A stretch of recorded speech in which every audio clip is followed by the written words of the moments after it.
Right, I mean, some tricks still. Yeah. Actually, this one is an unpleasant trick because I probably already lost the game. And look the clock. Bishop 1 minute on the b2 clock. and 1 minute 40. I have to say, in Aronian's game against Washiela Graf, it does look fairly simplified. It might be just a draw. Aronian is a pawn up still. Okay, just for a second. But that is the. But look at his king on h1. For some reason, I don't believe it's possible to win a game like that. So they King f8 was the very last move for black, they've, after rook d1, queen e6 was played. They've traded queens. King h1. Wow. He cannot take on e6 because rook e2 is winning. Yeah, the piece. that's funny. Yeah, check, and after this, there is an intermediate check on f2, and then takes the queen. So queen e6, king h1, took on c4, played h4, and after e5 went for king f8. How does white make progress here? Doesn't look like it's possible at all. Well, if I take on h4 because it's a yeah, gh4. king e7. This is also a possible move. I mean, just I Force assume me to this play rook is f1, this has to be. It's just a draw, right? And I bishop take is and bishop e3, bishop f4. So this is most likely a draw. While in the other game, I wouldn't be so sure because It just happened. There's queen e4 on the board, but queen d3. h3, bishop e2, king h7. Now, in this moment, I have to say, said my move, he has to play, he played my move. It's much easier to play with black, you know, particularly if you have... Turns out, if you're white in this position, your extra pawn is really unlikely to matter. No. But what matters is white's king, which is somewhat weak. Queen e4, queen d3, check on e1, and queen f1. And what Ding Liren played? He can return back, and probably white will have to return back, yeah? Queen d2, opting for rook c2. Huh. Actually, I'm not... And also there's bishop d4, rook c1 idea. Yeah. This is what I wanted to say. After queen f2, no, bishop d4, it's bishop d4, rook c1, king g2, right? Bishop d4, yeah. Oh, no, I can't. So somehow... Queen d1 first? Queen d1, queen f1, right? Take on d4? Then bishop takes, queen takes. And even this is annoying. Yeah. Even this is annoying. The key, I mean, if first of all, it might be that I don't see and black is winning immediately. This is okay. King h1. Can I do this? Oh, from d. From e4 maybe. I know queen f3. d5. From d5, then I thought I can. No, I can't play this. Actually. They are having this position. Yeah, actually. they're having this position. Queen d4 and king h1. Oh yeah. So all the way to king h1. And so he's down to 1.5 minutes. Queen d5 check. Your move, Katy. Yeah. This time.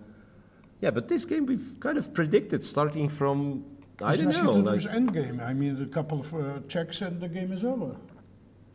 What to do here? Queen f3 I cannot? Queen f3 is probably what you have to do. Check. What else? On c1. Check on c1. Check on c2. King here. Check on c2. You also have an option to give a check on d2, but then I play queen f2, yes? Yeah, yeah. So check again. King h1 is kind of only move. Yeah. Queen c4. Is this the position you want to play with white? Well, queen e6 is a very nice move. Queen e6 wins on the spot, actually. h3 and e1. It's a double attack on h3 and e1. It kind of wins on the spot. I mean, even if it doesn't, if by some miracle it's not made immediately. King g1. King g1, yes, but then this is what I wanted to say. Yeah. Maybe there is mate, but if not, I take on a2, yes, and try to make a draw in a position like that. It's awful. It's absolutely awful. Queen d5, rook f3. He goes for a pin. Rook f3. Rook f3, rook to c3. King g2 is the only move. King g2 is played. So he already gives up his pawn. Yeah. And after queen, it actually can be taken with a... Now...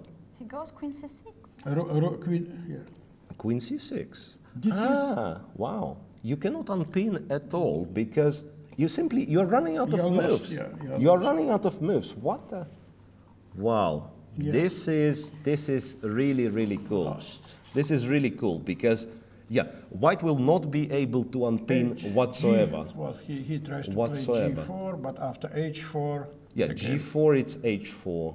No, he plays H4. He stops G5 for a while. Yeah, because G5, G4 was actually a threat. Like, you move the A pawn, for instance, and then it's G5 threatening G4. If you play G4, it's even F5. And then G4 winning on a spot. But after H4, can black still play F6, G5? F6, G5, G4, that's probably is the winning plan. I mean, yeah, King G8 is the smart move to do. I mean, we are not in rush, right? We are not in rush at all. That's resign. That's resignable, really. Resignable, yeah. That's resignable, because you can push the pawn all the way to A7, like what he's trying to do. And I think black will simply not react to this. Well, King A7, King G7, doesn't matter, yeah. Actually, he can wait. He can simply wait. No, but with pawn on A7, wait, with the pawn on A7. And king on H7, it's still winning, yeah.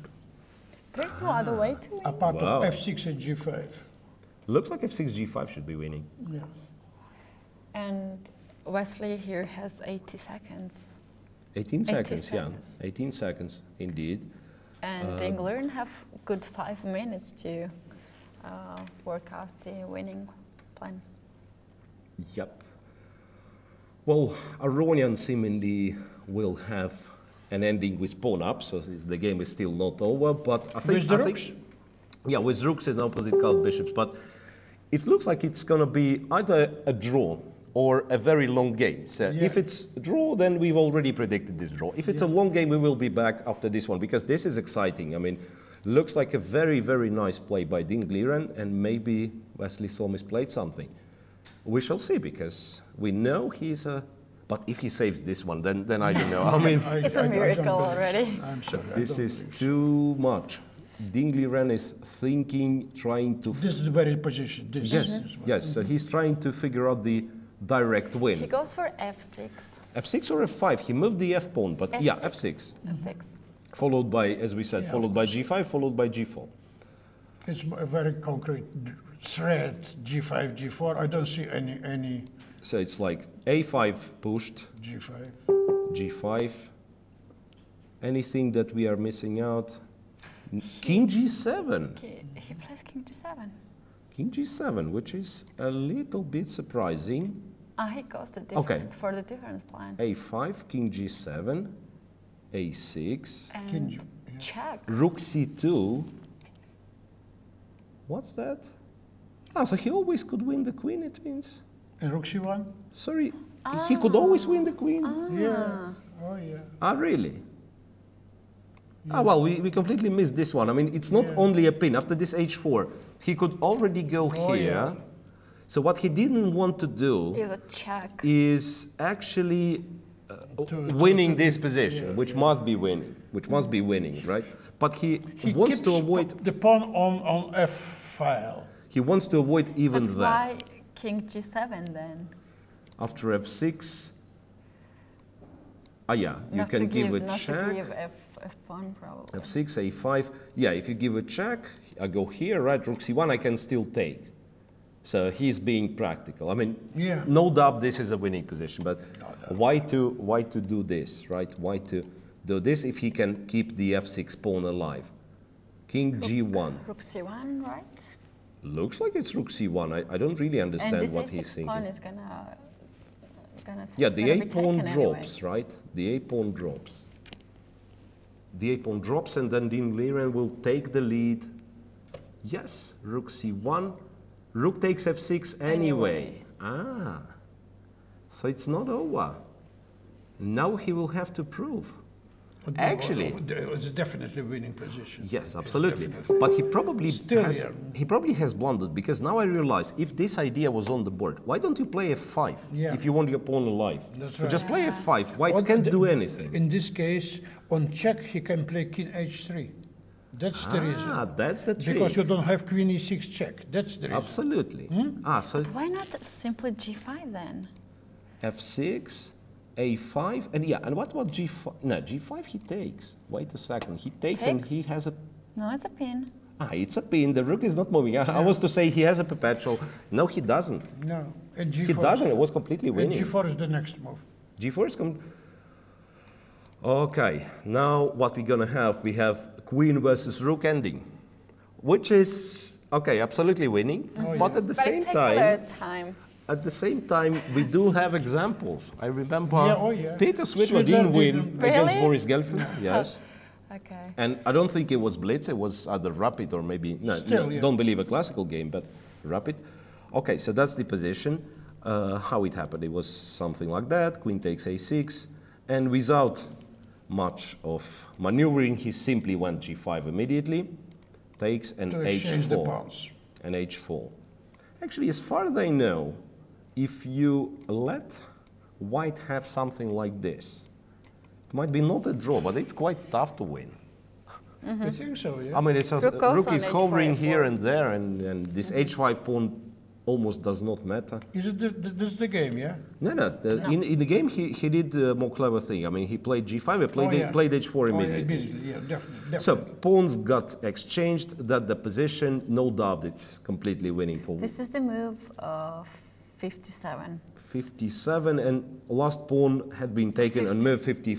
No, 56. Oh, 56. So 50 moves. 50 moves, yeah. He's but how they know how many moves? I mean, it's the referee or what's arbitrary? This one I don't know, but I don't think it will ever be needed because look at this position. Yeah. Look at this position. The king is already in the Queen e1, king g2, king g4. Rook f2. Rook f2. Queen e4 check. Queen e4 check and king h2 and something. Yeah, well, actually, still needs to work. Yeah, because, I mean, it looks obvious, but I can show you the way not to win. F3. Not to win, for instance. Yeah, I mean, of course, it will not happen. It won't be the case. But, I mean, one has to be a little bit careful here. Shall we have a look at another game? Yeah, let's check the other game.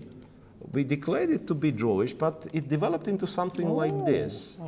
So at least the pawn is alive. The king is still on h1, which I don't like for an ending, but the pawn is still alive. How this could possibly happen? After king f8, a4 was played, and bishop went to b5, and g5 was the move of Wassily Graf, offering another pawn sacrifice. He probably thought that was the quickest way to a draw. But I don't know if he missed this, but g6 was played. G6. What's the trick after rook e5, though? Ah, there is no trick. He probably would simply play... Ah, no, wait, there is a trick. Rook f1. And this, and I have 2 pawns. I mean, they are doubled, but they are 2 pawns. So this is something not very pleasant. No. G6 he had to take, and then e6. All of a sudden, this pawn survives. Bishop d7. And, well, it's got to be a draw anyway. Must be a draw, rook c2. Yeah, now this is the rook g8, current position. g4 was the threat. Yeah, and g4 and the perpetual. Yeah, if you play some other move, it's like black plays g4 and leaves perpetual. Rook g8, bishop to f6. Now king is starting to come out from the... Okay, let's catch up with the position because they played too many moves. Bishop f6, king g1, rook went to e2, king f1, rook e4. Wow. Then here, check. So the king cannot escape. That's the problem. And rook g8 now. Rook g8 now. Maxime, though, plays very, very confident. If you look at him... He played g4. He did play very g4. Very natural move, because the king of f1 has no possibility to enter the game. To escape. No possibility to enter the game. Levon did something. a5. What else? a5, to have it on a6, but I can hardly imagine this situation. So a6, I mean, you will have difficulties protecting this a pawn, right? So maybe what he wants to do somehow to... Well, let's say king e7. King e7 back. Okay, I assume he wants to put it on a6. I'm not playing for a win. Then I thought maybe he wants, I don't know, something like exchange g4 for e6. With the king, yeah, bishop b5 doesn't help in this regard. Actually, this is what he's doing. He has simply played king e7. Yeah. In the other game,